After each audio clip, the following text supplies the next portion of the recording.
You can't be serious, man. You cannot be serious! Looking at me as, I think he recognised who that might have been because he's a sports devotee amongst other things, amongst being a captain of industry and a star in the Australian landscape.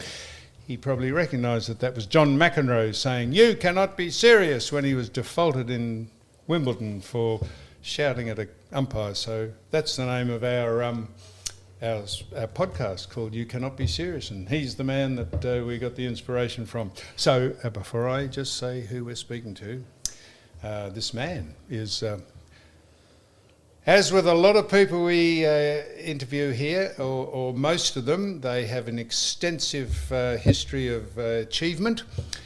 Some of them don't, some of them just here because they've done one thing in their life and we like to speak to them about it, but this man is, I think the word is ubiquitous. I think that's the word. And he is a star. I don't know him that well, but I've met him a few times, and he's a great friend of Sue Stanley's OAM, because while he's not an OAM, he is an AO, which is the next step up from an OAM. They are in the sports industry and the institutions together. He's run the biggest companies in the world. He's been rubbed shoulders with the Formula One drivers for various reasons. He's been part of Sport Australia in not a whole different capacity, because his main vocation, and he was a star at it, was cycling. And to that end, he won a gold medal at the Empire Games, which actually is the Commonwealth Games, in 1962. He's won 16 Victorian championships in cycling and 7 national championships. That is about 1/50th of the stuff that's available for information on our guest. And we welcome him to You Cannot Be Serious, the great Peter Bartels. Morning. Welcome. Thank you. The reason, Peter, that I wanted to interview you maybe a year ago or 9 months ago, and we trawl through the people that we can ask, and what made me think of you again is I was sitting with Sue Stanley and we saw number 1 number plate in New South Wales was up for auction, and it got to $10 million, and I thought, I know the man that's got number 1 in Victoria. And I thought, why don't we get him on to speak, just as a pretense, to get him in to speak to about that, and then a whole lot of other things that I'm sure people would be interested in. And I know you have number 1. The obvious question is, Peter, how did you get number 1 number plate? Because the way it's going to be worth $15 or $20 million soon. It's an interesting story. It came about as a friend. I think we all know a fellow called Michael Pratt. I'm sure you know Michael. Yep. Michael rang me one day in about 1985 or thereabouts. I was running the brewery, Carlton United Breweries. Michael rang me up and said, I've got a client who's got a number plate number 1. He needs to sell it today for financial reasons, and he wants cash. Do you want to buy it? And I said, yes. Have you got the money, or do you need me to get you the cash? And he said, no, I can settle it, basically, all right. And I said, only just one proviso. Make sure he actually owns it before we pay for it. Yep. So do whatever due diligence you need to do to make sure that we've got it. So he did it, and so the number plate changed hands. And Michael said, well, I've got 5 people on my pad to ring. Michael and I are old friends. And so he said, you're first on the list. So you got 5 minutes to make up your mind. So I don't need 5 minutes. I don't want to intrude into your personal life, Peter, but you're going to have to tell us what you bought it for. It cost I think it was either $83,000 or $85,000. $85,000 for number 1. Correct. Oh, that's extraordinary. And just was there a car involved in it as well? Or no, not? There wasn't a car. No? So I bought just the plates. the number plate. Yeah, but I had an idea about the car. I was running the brewery. The number 1 brand in the brewery was Victoria Bitter. So here was the number plate Vic 1. Oh, wow. So I rang Holden Special Vehicles, the dealers basically, and said, I'd like a Holden Special Vehicle painted in Victoria Bitter colours, with the back of the seats covered with the VB badge. Would they do that? And yeah, of course they made it. They did. And so I'm going to put Vic 1 on it, basically. Yep. My idea was, then we got the car was made. A fella called Michael Padden, whom you might know, was the dealer who supplied it.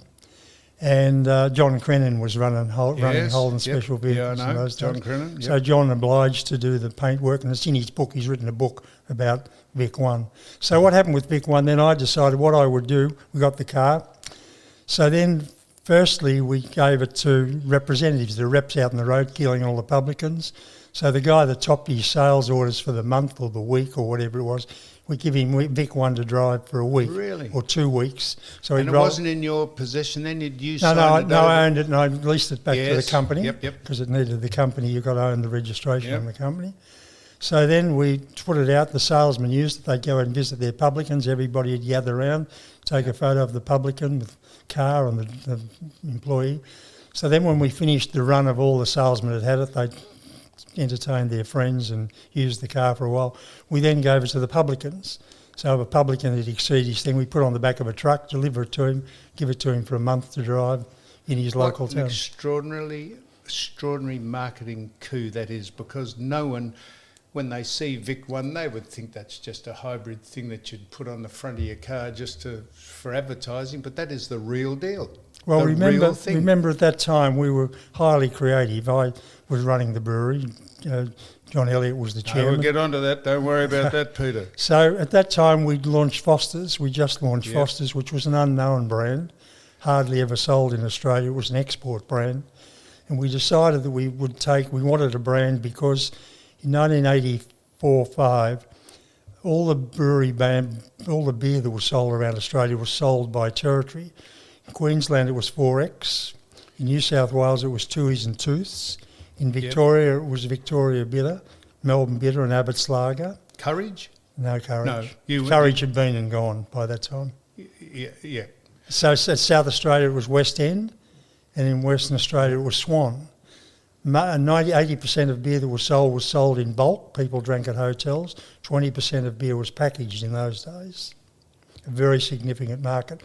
We decided, our market research showed us that packaged beer was going to be large, so we introduced Crown Lager first in a fluted glass, which we gave to people to try and elevate drinking. Yep. And Crown Lager started to go interstate. We then bought the brewery in Northern Territory, in Darwin basically, and we had Carlton Draft going up on that brand. And then we progressively started to look at how we could market another brand in Australia to bounce beer around. The market research showed that the market would change from bulk beer to packaged beer, and that would happen rather quickly. So when we thought if we were going to launch a brand, we needed to get young Australians to launch it, because old, tried drinkers would want the beverage they'd had forever, basically. So again, we did our market research and found that the territorial bounds of the brands in Australia didn't go overseas. When young Australians went overseas on their rucksack, they didn't have a state emblem on it. They had a map of Australia. So they're all congregated in Earl's Court. So we launched Foster's in England in Earl's Court, basically. Just the big F. Just to actually go in to get these young Australians. And when they came back to Australia, they then wanted, when they settled back, they wanted to celebrate the times they had in London. They started looking for packaged beer Foster's, and they bounced the brand around the whole of Australia. Peter, this is you've covered 50 questions I was going to ask you. What do you admit this is the easiest chat I could ever have to someone, because that is fascinating stuff. But I've just so there was one extra leg to that. So that's when we decided that we would, if we were going to do it. I've been watching on television at that time with the Peter Stuyvesant ads. And they used to have a guy in a gondola rowing a boat saying famous all around the world was their strategy. So we decided, okay, well, we'll make Foster's a world brand. So we then decided to do that. We have to own most of the major sporting aspects in Australia. So we started with the Foster's Melbourne Cup. It had never been sponsored. And we had been doing quite a lot of work in England. We persuaded Charles and Diana to present the first Foster's Melbourne Cup. Did you? Lloyd Williams won it with a horse called What a Nuisance, basically. Right. We've had Lloyd in here. He was fascinating too. And so we then did the football, and we did pretty much anything you could buy in Australia. Then probably the most prestigious sport around the world. Although if they could get the cars to race one another, that would be good. But Formula One, you monopolised that. Formula One was easy. We wanted to go to the British market because they're huge lager drinking louts basically in England. They were drinking bitter, but there looked to be a huge opportunity to sell beer in England. So I decided at that time Formula One in 1985 or 4, 5 or 6 was only on the BBC, were the only televisers of it. Hunt was he was the main commentator basically. Yep. James was the main commentator. So we decided, okay, we'd have to actually attack the English market. We needed from to have Adelaide. but Adelaide Formula One was. No, this is still starting right at the start, back in '85. We decided we wanted to do England. Oh, I see. So we actually got the brand. We decided we would use Formula One to go into the English market. So we. In what year? Oh, it'd be 1985 or 86. Well, wasn't the first Grand Prix in Australia in Adelaide? No, yeah, it was, but much later. At the back end of of 85. No, it was the last. It was later. It was, not it might have been 83. It might have been early. My time might be early. So we started in Europe. And what we did in Europe, then we decided that the way to do it would be to talk to the Formula One teams, basically. Yes. And see if we could coerce them to put our brand into their trucks because all the teams are located in England. So we did the rounds of the teams and I became very friendly with Ron Dennis of McLaren. Yes. He started the ball rolling. He became one of my very close friends. We put Foster's beer into it and then they took it on their trucks, and when they opened up their spreads and all the photographers around the world started to look what Ayrton Senna and all sorts of people were drinking, Foster's popped up.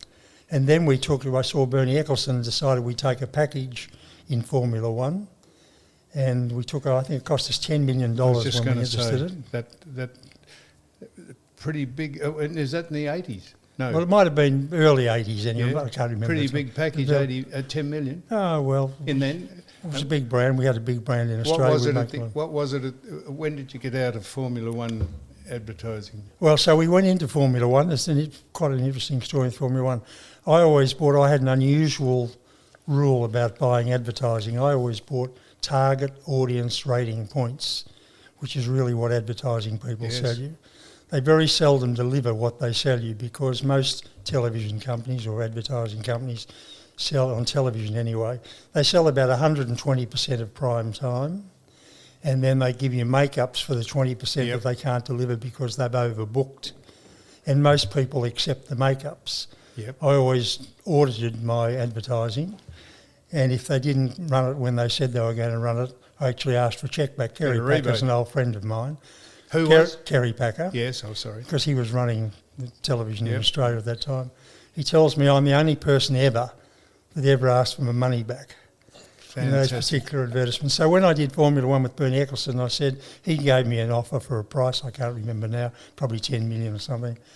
And I said, okay, I only buy all target audience rating points. If you deliver that, I'll pay you. If you deliver more, I'm happy to pay you more. If you deliver less, I'm going to pay you less. And so... You're a tough little man, did you... Bernie delivered it. He gave us spreads of what we wanted. So all the other teams then wanted Foster's because McLaren had it and they were the leading team. So we put it in all the trucks basically, and then that seeded the European market for us. Everybody wanted it in Europe. So that bounced the brand. We got the brand back in England because we had plastered the sides of the tracks with Foster's. So the BBC, we're getting free advertising on BBC because they're advertising all of the tracks. So at the end of the Foster's promotion for Formula One, and I see Heineken are doing it now, what would it cost today to have the world 20 or 30 million. 330 million. 20 or 30 million, perhaps more. 30 million. Yeah, probably. Yeah, it's not 330. No, 20 or 30 million. To put it all around the 24 They're odd expensive. tracks. Red Bull followed us. The Red Bull owner is an old friend of mine. He died recently. But the Red Bull story... That was an essence that he sold the essence to make that Red Bull into a he had a partner. Aerated drink, did he? Yeah, he had a partner, but he modelled his whole marketing plan on the Foster's plan. Did he? Because he said, you blokes have done a brilliant job, I'm going to actually follow the same pattern of it.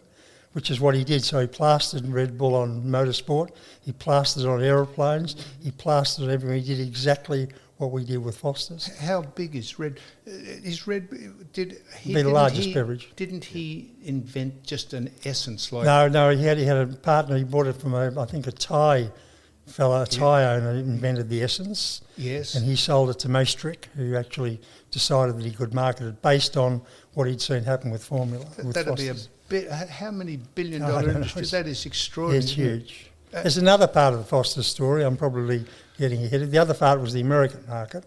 At the same time we'd done England, we decided we wanted to go to America. And the reason we wanted to go to America is, you'll remember, we had a 26-ounce can of beer that we used to make. Yep. And is that steel or aluminium? It was steel in those days. You're the first person to brew or put beer into a steel can. Correct. People used to stand on them at the football so they could see the. That's it. The outer. So we had a disadvantage and an advantage. The biggest problem about running a brewery is half of the cost of your product is tax that you've paid, basically. So you make the beer in your brewery, you put it into a bond store, and the day you send it to the customer out, whether it's in Australia or anywhere, you actually pay the government tax. 50% of what's in that can goes in tax, approximately. So we had this major problem. We had a huge tax bill. We were making plenty of product. We had this 26-ounce can. About that time was when Bob Hawke came into power, and we had all the wharf strikes in Australia. And Australia was just going towards getting its goods in containers.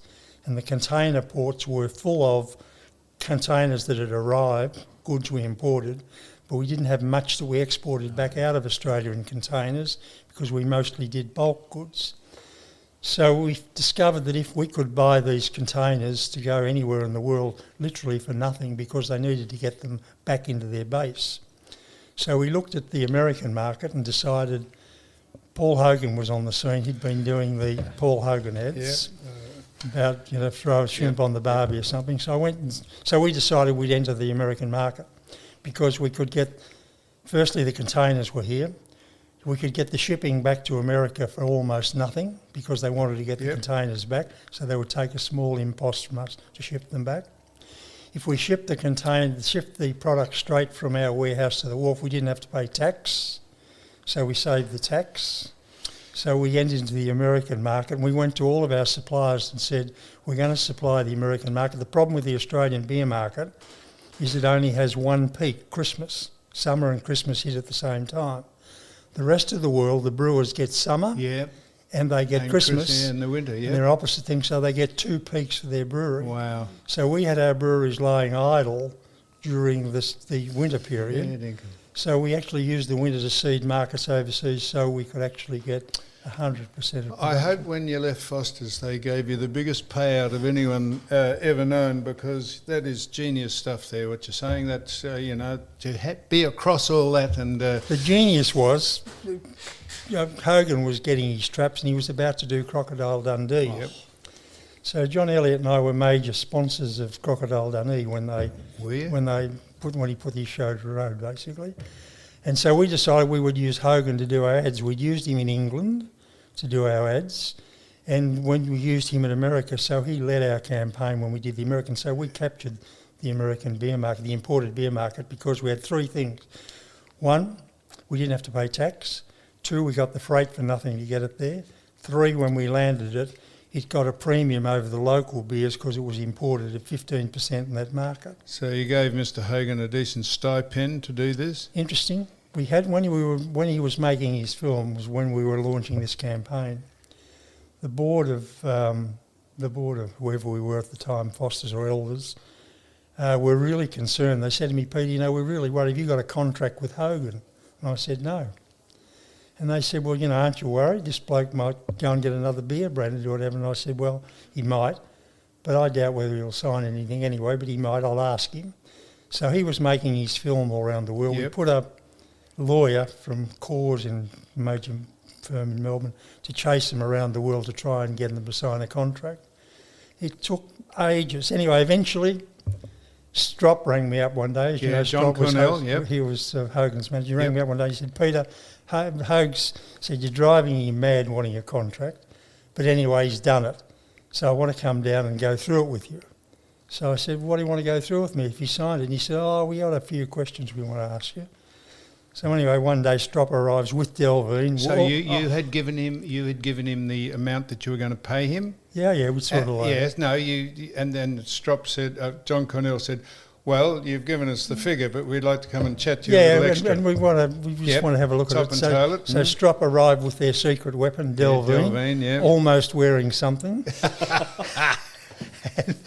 and Strop, we had this contract. By this time, the contract's about 1.5 inches thick. By the time the lawyers had got to it, with all the things we needed.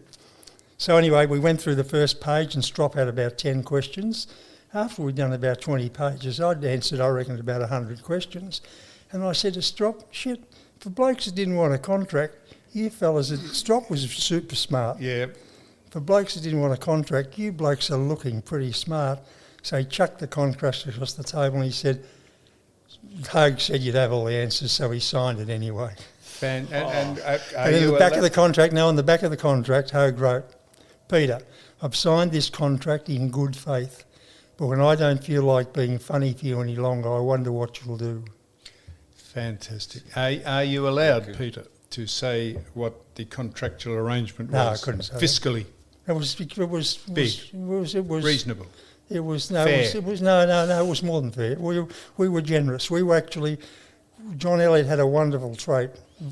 John had been pillared by a lot of people. Yeah, But one, he was an adventurer, and he was courageous. And so the things that I've just been explaining to you were quite courageous in the brewing empire. They were quite courageous in business. We'd already bought and sold 3 or 4 companies by then. So it was pretty easy. So you got on with John well. He was pretty sharp, wasn't he, John? John was good. Tricky. John was excellent to work with. Very close friend. Was he? Yeah, we had him in here. And very close friend. He said, we had him in here last year, I think, before he died, of course. And I drove him home. I picked him up and drove him home, and he said, we get to Lygon Street. He said, can you just pull in here? And I said... Danini's? Is that a wine store? Was it Danini's? Is that a wine store? No. Anyhow, he said, he said, next to this, and I said, yeah, that's a wine store. He said, yes. He said, go in and say it's John Elliott in the car. So I go in, I said, got John Elliott in the car, and the bloke pulled a bottle of, I don't know what it was, scotch or whatever he drank.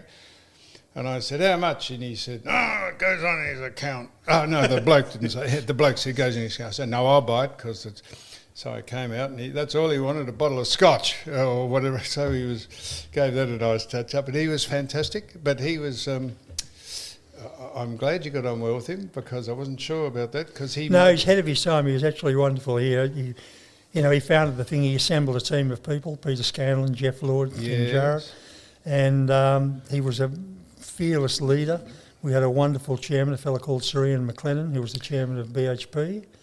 And he was about the only person I knew that could actually get John to settle down and focus on certain things. Those 3, 4, 5 people you mentioned then, was there some controversy over any of them about some of the things, not that they did at the brewery? They seemed to have some problems, didn't they, in other ventures they did? Anyhow, that's... No, not really. No, not really. They were all successful in different ways. They were. You will know better than anybody, success breeds contempt. Yep.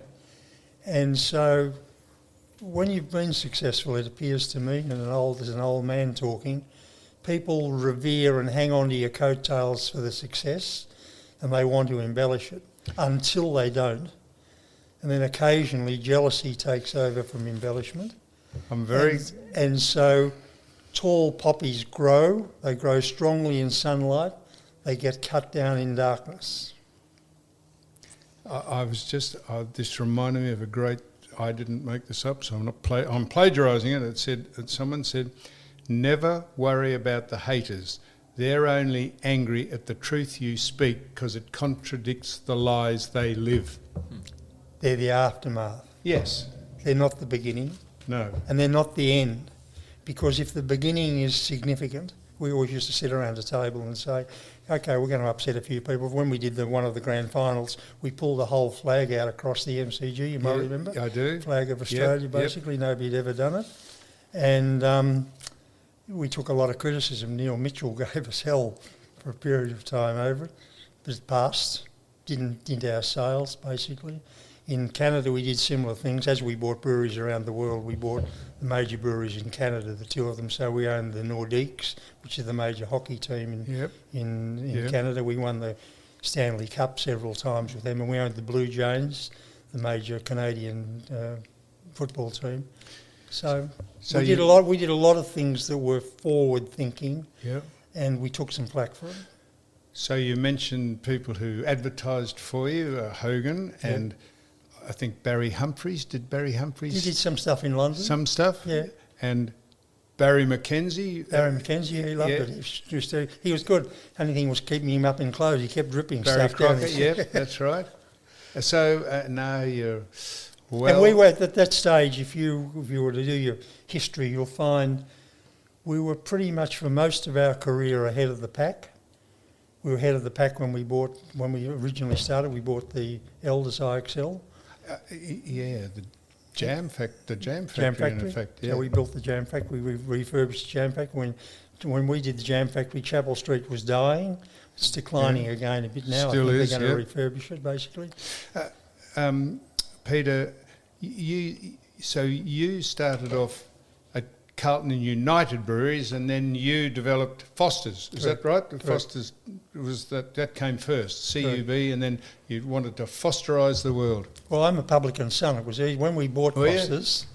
When we bought Foster's, we were sitting around the table between that group of people, and I was the only one that knew anything about beer. I'd born in a pub. My parents owned the Mountain View Hotel in Glen Waverley, and then they owned a string of sort of country pubs. The Mountain View, that was Ron's, wasn't it? Isn't the Mountain View the Ron Baressi's? No, Mountain View in Glen Waverley. Yeah, but there was a Mountain View. No, Ron didn't have had that. No, not in Glen Waverley. Isn't there a Mountain View hotel? In Richmond, I think there might be one. It's called the Mountain View, I think. Correct.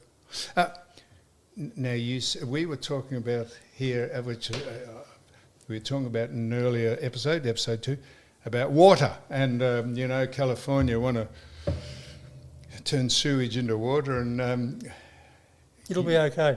And what? It'll be okay.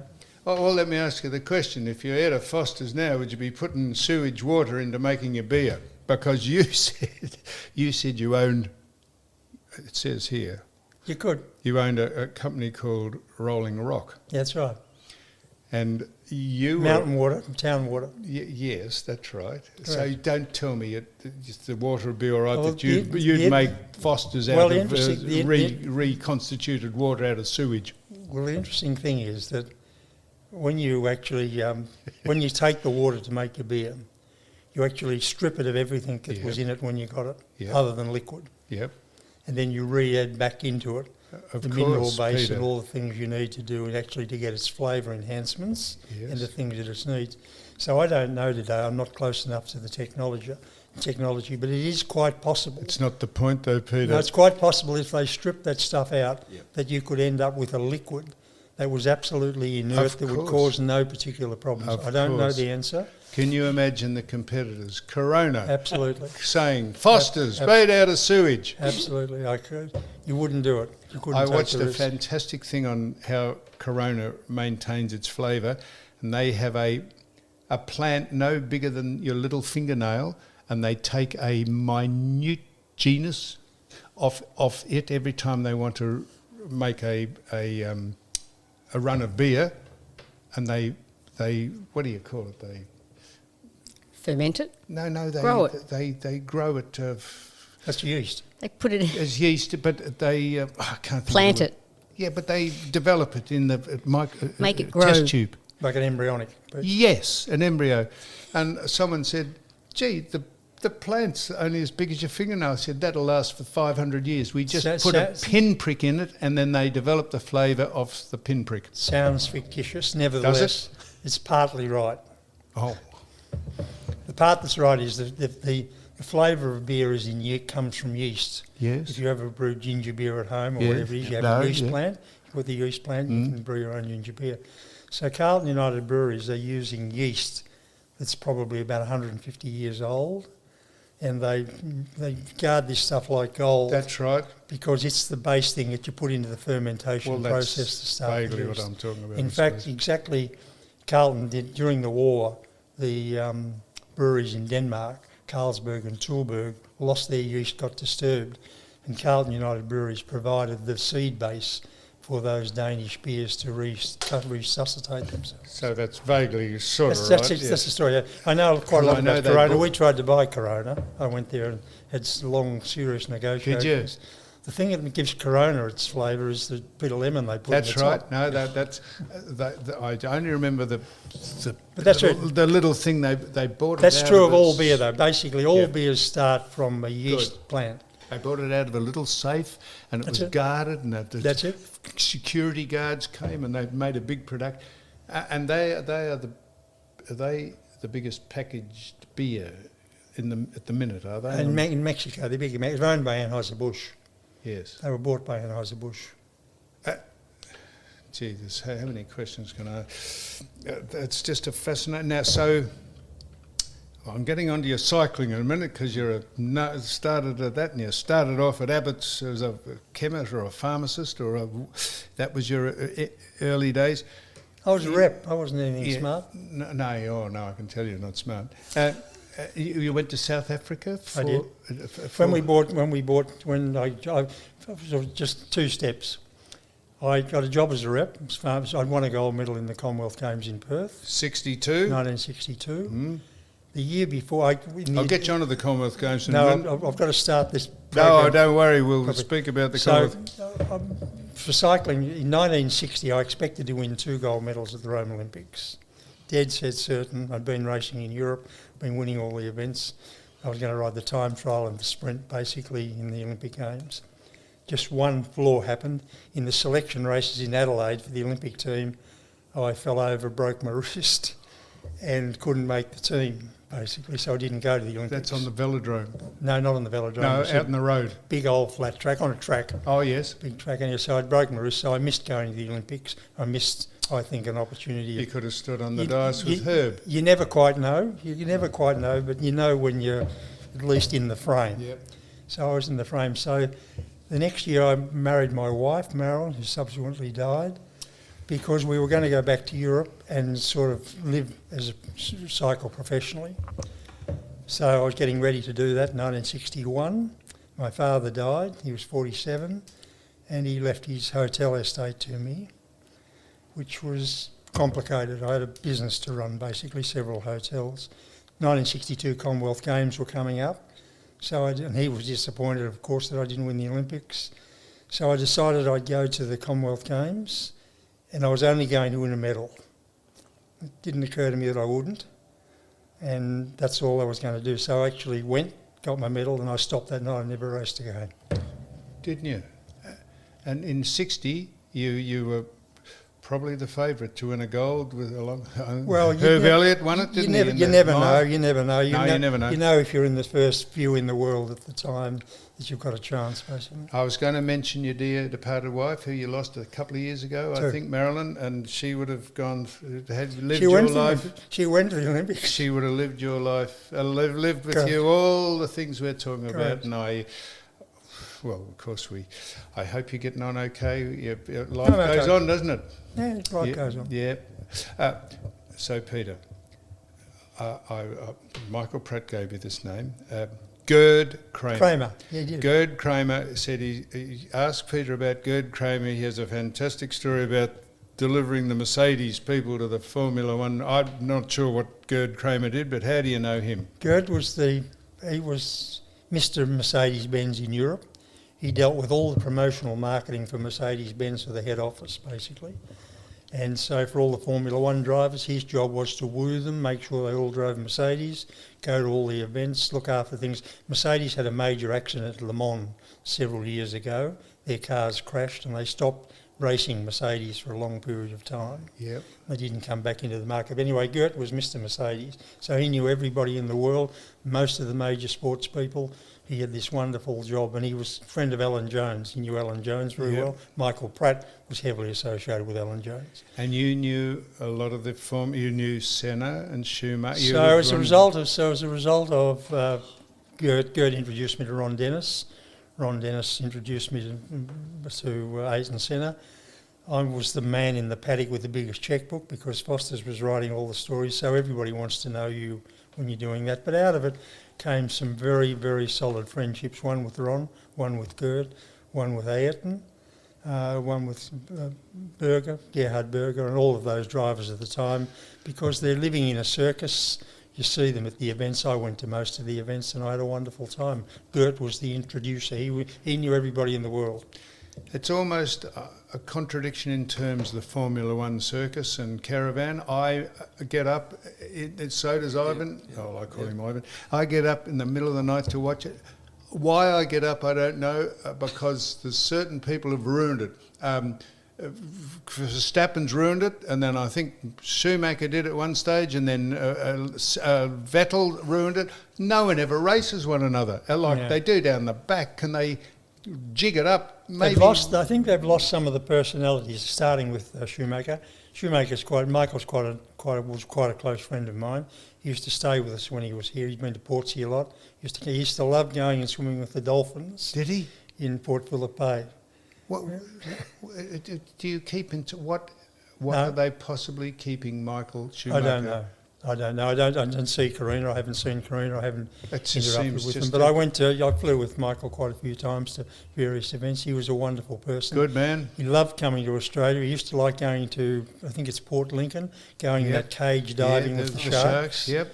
He loved doing those things. He was an adventurer, but he was a very close friend. Gert Kramer discovered him, this fellow Gert Kramer we were talking about, and he introduced him to a fellow called Willie Webber, who was his manager for a long period of time.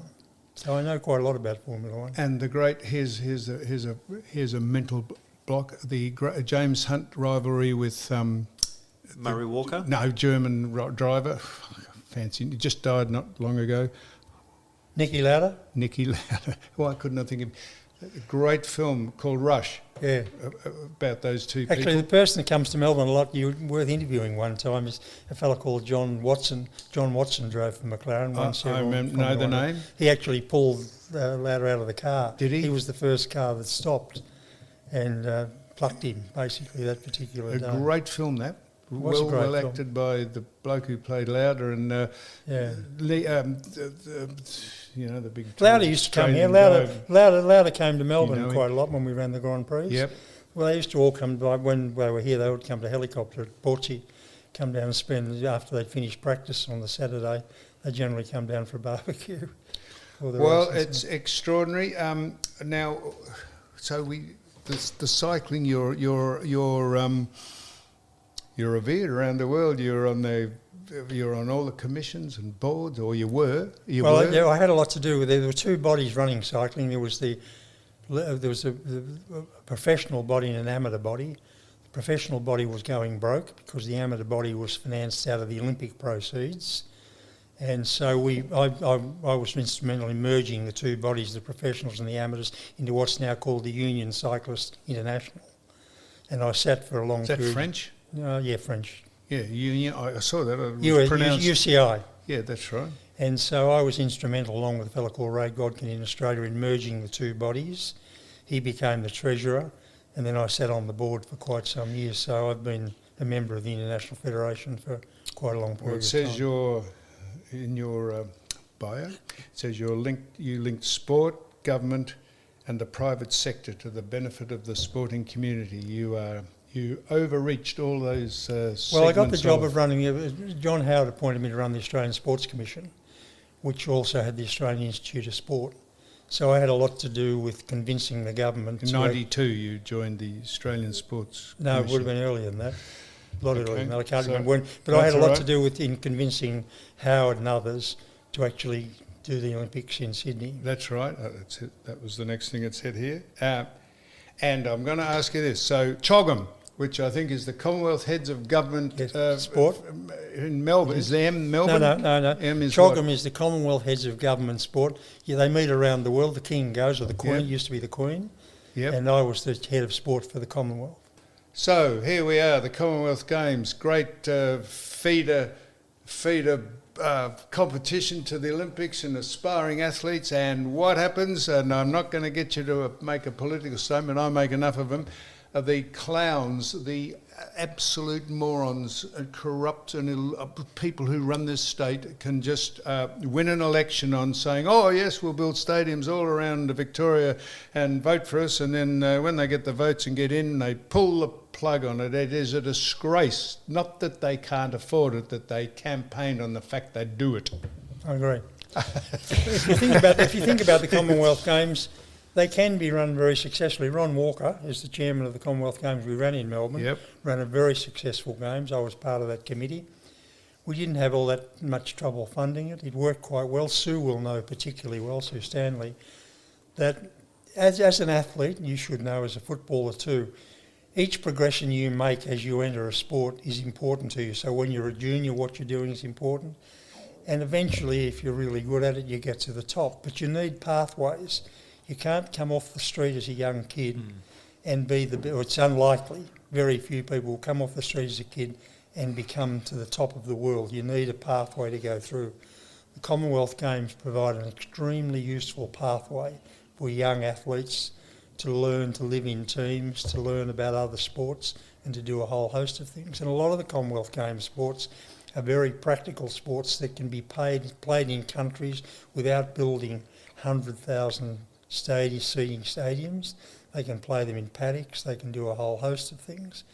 And so what the government overlooked is this is part of an embryonic thing that leads to the top. We had Steve Monaghetti in here Last week, and he said exactly that. He said, mind you, I don't like to put words in people's mouths, but that is the most that is false electioneering. That stuff what this government did. I want to tell you one thing. I want you to tell me anything. It's been fascinating, mate. I can't think of enough questions to ask I'd like you. to tell you about John Howard first because he deserves a big accolade. When I was at running the Sports Commission, or the Australian Sports Commission, it was when the Olympics, we were coming up and discussing a whole thing about the Olympics. Howard was very worried. Kim Beazley was the opposition leader. Yep. He wasn't interested in being involved with the Olympics. Howard was mildly interested, but said, I wonder why we should do it. So there's a whole host of rooms in Parliament House in Canberra. I don't know whether you've ever been there, but they've got rooms everywhere, meeting rooms. So I got the researchers to actually go and search out for the 10 years preceding, it might have been from 1980 to 85 to 95, I think I did it, 80 to 90, to go and get me in England and in America and in Japan, all of the headlines, front pages of stories where Australian athletes had excelled in any of those countries. So we had the Test cricketers winning the Ashes in England, we had the rugby team who could play well and were winning, and we had the golfers going back as far as Peter Thompson and then a whole host of others. A few of our more famous friends, Greg Norman and others, were winning the British Open. And then our tennis players were winning Wimbledon, Neil Fraser going back as far as him and a whole host of things. And then we were winning the Grand Slam, so we were winning in France and we were winning in America. And so I got all those pages replicated, basically. And at the same time, I asked them to get the same day, same year, get all the information they could find of Australian politicians who travelled overseas and the press coverage that they got. And I got one of these rooms in Parliament House, and I put up all these posters that I had about the sportsmen and women. On the other wall, on a very small bit of the other wall, I put the publicity that the politicians got. So I said to John Howard, you want to worry about what sport does for Australia? You want to think about whether you want to finance sport or your people in the House here? Here's the answer. Fantastic. And that sold John Howard, and John Howard was a great benefit. He was. He went to the sporting events, and you might remember he always walked every morning. In his early days, he used to walk in street clothes. Yep. Later on, he always wore the Australian uniform. Yep. Either be cricket, whatever it was. And so He actually bounced sport around the world. John Howard was fantastic. Fantastic. I actually had the great privilege of walking a couple of times when he used to come down to Melbourne with John. So we used to go morning walks around, which was fantastic. But one thing that I'm a big advocate for kids in sport and junior sports and things, and having the Commonwealth as a stepping stone. I mean, you were elite, and people say to me, you know, sport is like business and business is like sport. I mean, you've been successful in both, like sport and business. How much do you contribute? Was sport an important part of your business career? Yes. Yep. I started riding cycle when I was 13. I come from a cycling family, the Johnson family. Gordon Johnson was a world champion. Tassie, his father, went to the Olympic Games and sort of ran the Sun Tour, started the Sun Tour. So I came from sport. And when I started, I was absolutely hopeless. I started as a road rider. I was a fat kid and I wasn't much good. And I remember once in one of these races, they used to put a prize at the halfway mark, because if I could get to the halfway mark off a long handicap, I'd get a prize. And once I ran fourth, it must have been about 1952 or 53, and the guy said to me, "Oh, we're going to put this in the Sporting Globe, Peter, because this might be as good as you ever You get in the Sporting Globe. And then I kept it. How good is it? Now, you started in, there's a reason I'm asking this, you started in the pharmaceutical, you were a salesman or a rep. For Abbott's? I stopped because I stopped racing. The night I stopped racing, I had to get a job. I needed a job. I'd sold my father's businesses. Didn't doctor any of the supplements No, up into no, the... they didn't know about supplements. No, that's right. So which is my question. I get criticised this, and you will too, a lot for this. I reckon one of the greatest cyclists of all time, perhaps the best, was Lance Armstrong, who won. And yet he was riddled with the stuff because he had testicular cancer, and he took stuff to get back to where he was and then a bit further, and people say, yeah, he's a drug cheat. Well, I said, well, who wasn't? That's pretty ordinary. It was pretty bad. Not at a that very time. good analogy of mine. I was fairly heavily involved with the International Federation at that time, and I was worried that they lowered the bar on Armstrong. They lowered it too early because we were investigating what was going on, and what we needed to find was what was the source. Yep. When athletes are losing form, you've got to watch athletes through their career. When they're gaining form, they're very easy to manage, and they're very open, and they're generally quite honest. Young athletes, whether they're footballers or whatever, gymnastics or whatever, they're always very honest people. They get corrupted with success. Yep. And they get corrupted, often driven by coaches who want the success much more than the athletes want success. Yep. Athletes take success. It's they live wonderful their when lives you're successful. vicariously through their charges. Yep. Correct. And so if you're not careful and you don't watch it carefully, for sources from above keep pushing people into extremes, and they can be quite easily led, particularly as they get a bit older or they get injury and they lose a bit of form, then people will look for assistance to maintain a standard. And so it's a complicated system. It would take a whole session on that very subject to cover it. Well, now look, Peter Bartels, you are just, you're gone from South Africa to Foster's to CUB, you've IXL, you've been in the Grand Prix, the cycling industry. You are fantastic, articulate, learned person, man, we'll call you a man, and so you're a remarkable person, and you're an absolute Australian icon, and I have found, I'm sure people will find this fascinating about the big brands that Australia's responsible for, and you're at the head of it, and I really appreciate you coming in. I hope things going well for you now, and you're moving on, because that's all we can do, and I really appreciate you coming in, Peter Bartels. Thank you so much. Thanks, Sam. Happy birthday. Happy Christmas.